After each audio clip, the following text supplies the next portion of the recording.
So it's another week, another episode of Star Trek Picard. As always, I'm Al, this is the Geek in Review. So let's get to it. So a lot happening this week. I'm going to give a sort of non-spoilery review before I get into everything. So first of all, I'd like to say thanks for choosing to watch this video and leave a like and subscribe to the channel if you've got time as well. So yeah, a lot to take in this week, but not much happens. I'm not saying it's not a good episode, it is pretty good. I'm just saying that it looks like they're going to take this time with this show when it comes to what's going on in plot reveals, but I'll get to that later on in the video. So yeah, we get a few big reveals in this episode, some familiar faces and some familiar races. We get a bit of Raffi backstory, and more of the good or bad Captain Shaw, depending on what your point of view on that guy is. But while this wasn't as enjoyable for me as the first episode, it was still pretty good, especially all the Picard stuff. This is the most TNG Picard has been since, well, TNG. Wanting to talk instead of fighting, thinking before acting, weighing things up, all that stuff that we know and love. But we also get a first look at maybe the villain Vadic. She seems a bit more complex than we're used to, and not really what I was expecting from what we've seen in the trailers. She's not sort of as confrontational as your usual Trek villain, and played by Amanda Plummer, and yeah, I know her dad was in Star Trek 6. You know who else does? The people that run the show, because there's a lot of nods to her dad's performance in that movie, the whole swinging on the chair thing. I'll get to it later on in the episode. And there are a lot of movie nods in here as well. First Contact, The Wrath of Khan, all that stuff. There's a lot of the sort of bridge talking scene elements from The Wrath of Khan and the whole time frame thing that Khan gives them as well. Vadic pretty much has the same deal. Shaw does get a bit more to do in this episode and is 100% more present on the bridge than last week, I'm glad to say.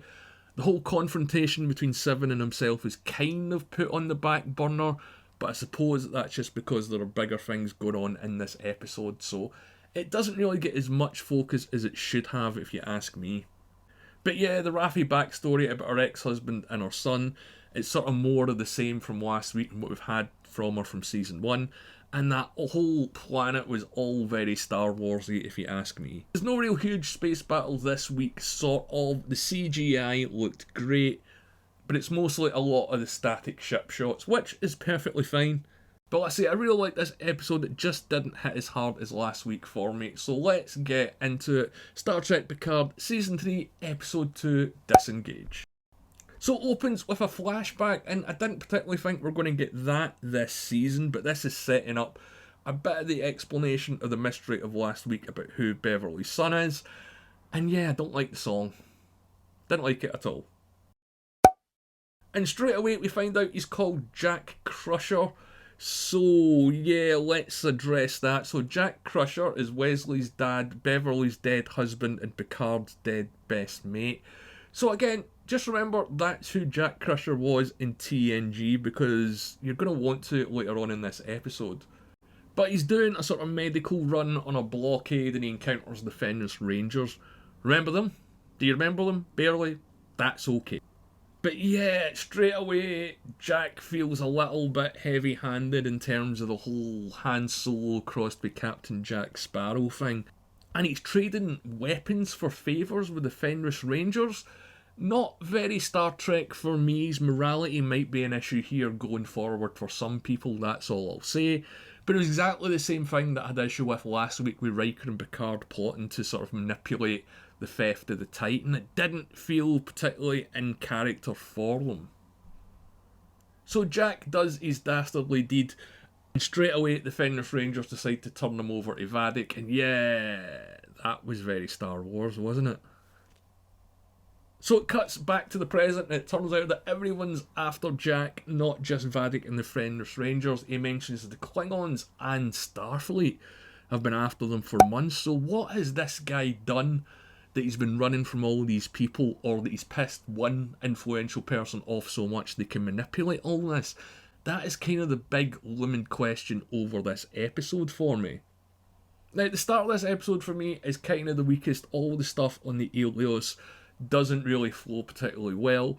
Wants to hail them and talk, so it's all very TNG, and like I say, this is the first scene of many in which Picard feels like Picard again. So we knew we were getting improvements in the writing from last week when it comes to these characters, but it seems that at least they're carrying it over into the second episode. And he's not the only one. Riker felt more like Riker this week too, and by that I mean he just sort of stood about and didn't do much, and when he did speak, he was just sort of speaking on behalf of the audience. And that's always been Riker's deal, whether you like it or not, and to be honest, I'm perfectly fine with it. So they need to escape the bad guys, and they want to use the shuttle and get back to the Titan, which is still outside the nebula, although Picard just mentioned in the scene before that he thought it would be further away by now. But Shaw doesn't want to help and chucks Seven off the bridge, and let's be honest, he's 100% right here, and it won't be the last time that I'm saying it in this episode. Because later on she does try and guilt trip him into helping them, and Seven and Shaw don't really butt heads in the way that I want to here. There's no respect between them, they just hate each other, and they've not really explained Shaw's hatred yet. Don't know what they're after until, well, they find out that it's Jack. They try to beam him on board, and after one good idea and a pretty average corridor fight, Riker says that they're at a stalemate. Yeah, okay, I get that he done the shooty corridor thing last week, but this is why this scene doesn't work for me. It just feels that it's been hammered in to pick up where it left off last week rather than really push anything particularly forward. Although I loved the bit when the Titan sweeps in first contact style and breaks the tractor beam, which was all very cool. And of course they've got to beam them off the Helios the way that they had to save Worf from the Define in that movie as well. So the gang's all back on board the Titan, plus Beverly and the mysterious Jack Crusher, and this is when we get our first look at our villain Vadic. Now, played by Amanda Plummer, who really says a lot in this episode but doesn't give much away. And she knows a lot. She knows who Shaw is and seems to indicate that she knows about his past as well. She's a lot more terror than threat. She knows about Picard and she mentions that he's a synth, and I'm glad that they did this because I thought it was weird that Riker didn't bring it up last week. Just, to kind of get it out of the way. Whether they're going to bring it up again, I highly doubt it. If they do, it's probably going to be when Lore shows up. But anyway, we find out that she wants Jack for breaking, well, quite a few laws. And she's not being particularly unfair to them at this point in the episode. She lists a few things, but what has Jack really done? He must have had to have done something big, or the something that she wants from him. She doesn't seem like a terrorist, more like a bounty hunter that's looking for someone, so again, like Star Wars. But yeah, lots of film nods here, especially our ship, which is exactly like the sort of setup with Shinzon's one with a mysterious weapon from Nemesis. And what I say is she gives them the whole time frame thing to come up with a plan exactly like Khan did to Kirk. And then she throws Beverly's ship at them. So, yeah, let's talk about that for a second, because this is where the episode kind of lost me. Because the minute that she does this, they know what kind of threat that she is. So I don't understand, after this happened, why they didn't either engage her or try and run away. This whole thing seemed to be to sort of cripple the Titan, the same way that the Enterprise was crippled after it came into contact with the Reliant. Maybe the movie nods are damaging the plot a little bit too much, but certainly not as badly damaged as the Titan, am I right? So we've got a mysterious villain showing up with a pretty simple ask, and we've got the mysterious Jack on board, so we've got to find out exactly who this guy is, because he doesn't seem to know Vadic, but Starfleet knows him. Shaw looks into it and finds out that basically he's a con man going under several aliases. So my initial thought was, 1, this guy isn't really called Jack Crusher, and 2, is he trying to scam Beverly out of her Starfleet pension? And then maybe somehow scam Shadow Picard out from Picard? Because that shit happens. But despite all this, he still insists that he is Beverly's son.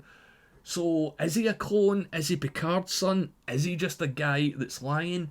Even Picard says there has to be more than this. And this is where it gets a little bit on the nose with the Rikerisms, because Riker just says, why are you dancing around this? Like Picard already knows that it's his son. They could have done it a lot better, or at least the way that the pace of the episode flowed. Also, the way that Jack talks about Beverly, it's like John Connor and Sarah Connor. I thought they were going to go in that direction for a second, but definitely, You know, this guy does believe that Beverly is his mum, or at least sees Beverly as his mum. And while I wasn't the biggest fan of this scene, if this had been season 1 or season 2 of Picard, it just would have been Jack talking about his childhood trauma and Picard talking about his childhood trauma. So, while not the best scene, again, the writers have learned, because this is the second week without these big traumatic speeches.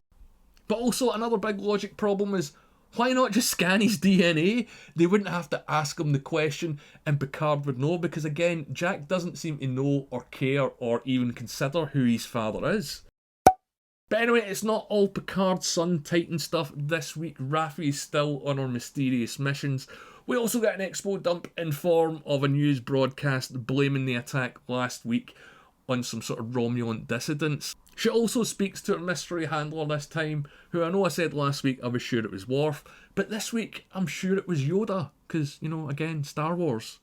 And the handler says that Starfleet are happy not to investigate this and blame it on these rogue Romulans, Alot, Taloco, and a Ferengi arms dealer as well, so it seems to be a bit of a cover-up, and that's Raffi's whole thing since season 1, because she was the one that sort of wanted to investigate the Mars thing. So yeah, a bit of a callback, but again, they don't really do too much with her this week. So the handler wants her to stop the investigation, and she wants to go all Jack Bauer and speak to this Ferengi arms dealer.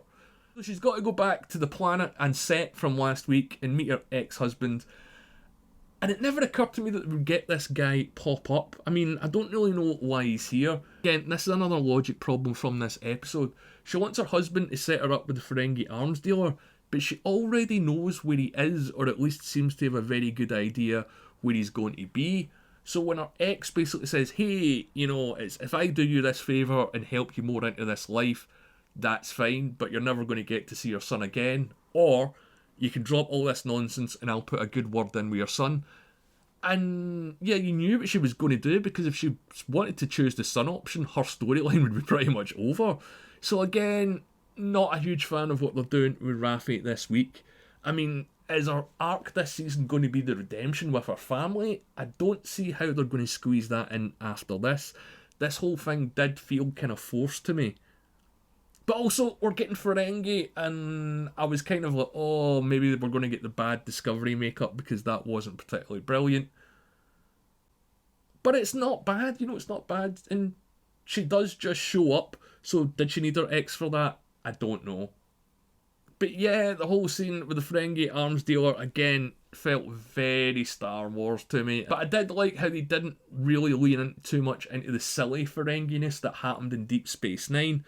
I've always thought if they wanted to reinvent the Ferengi, they should sort of make them, you know, like space pirates. And this thing is all just to sort of set up Raffi's ongoing drug addiction, because they do the whole, hey, prove you're not a cop by taking drugs thing, which of course she does, because she wants to get to the bottom of this, and she wants to get back in with Starfleet, although she's already back in with Starfleet and there's a mystery to solve, etc. It does sort of pay off, because Worf jumps in like the Titan, saving the Elios earlier on. That's called a callback, like and subscribe. And does, well, some sort of Worf stuff, or at least Michael Dorn's stunt double does do it in the dark. And this was a great scene, but I couldn't stop thinking, is this Worf doing the whole 7 of 9 murders in a bar and gets away with it thing? But yeah, seeing Worf wield a weapon, cut off a head, and hearing that Klingon theme at the end was absolutely great. But anyway, back to the Titan. Jack, or whoever he is, breaks out and tries to transport onto Vadic's ship. And Shaw's quite happy to let him go. So again, he's 100% right, because he said it's one life versus the 500 people on this ship. And if he wants to go, I'm quite happy to let him. And Picard sort of feels the same here, at least until Beverly shows up on the bridge. And man, what a look and what a moment. As soon as he sees her, Picard knows straight away that Jack's his son. Now, again, try not to think about the fact that Jack Crusher was Picard's dead best mate and Beverly's dead husband, so that name's a little bit controversial. But this raises a lot of questions. When was he born? Why did she hide him? Who hid him? All that stuff. And going back a bit, if you follow me on Twitter, you know that I did say over a year ago that we'd be getting Picard's son showing back up. And I was right. I didn't have a lot of proof in order to back it up, but I had heard quite a substantial leak. And if you follow me on Twitter, you know that I do go into leaks a little bit more. So if you want to follow me on Twitter, you can. It's at The Geeks Reviews. But anyway, back to the episode. So knowing that it's his son's about to sacrifice himself, Picard decides not to let Jack go and decides to take the Titan into the Nebula. So it looks as if they're setting up the Raffican Nebula fight next week with a lot of hopefully big answers as well. How did you feel about all this? What did you think about the big reveal? Most people had kind of guessed. Some people thought that it was going to be a Jack Crusher clone, which I thought was a little bit interesting. Some people thought it was going to be a clone of Rene Picard as well, which I thought would be a pretty good idea because we know Picard's got legacy issues. Let me know in the comments below, do you like Jack Crusher or is he a little bit too ham solo? What did you think about Vadic and her ship? And what is going on with Raffi and Worf? But while all these reveals were great, I don't think this episode was as strong as last week for me. The pacing was a little bit slow, and it kind of worries me because the last 2 seasons of Discovery have been marked with absolutely huge pacing issues. So has Picard as well, if you think about season 2. They drag things out for 7 or 8 episodes that they could tie up in 2 or 3. So I hope that the reveals are going to come thick and fast and we're going to get answers to some questions. There's not going to be these lingering mysteries. They're not doing the side quest stuff too much, which I have to say that I'm enjoying. And it's nice to see Picard and Riker being Picard and Riker again after all these years. It's just a shame that it took 3 seasons to get there. But as always, these are just my thoughts, and this is just one of the first videos that I'm going to do on this episode. I'm going to do a bit more of a detailed breakdown, and maybe even a stream as well.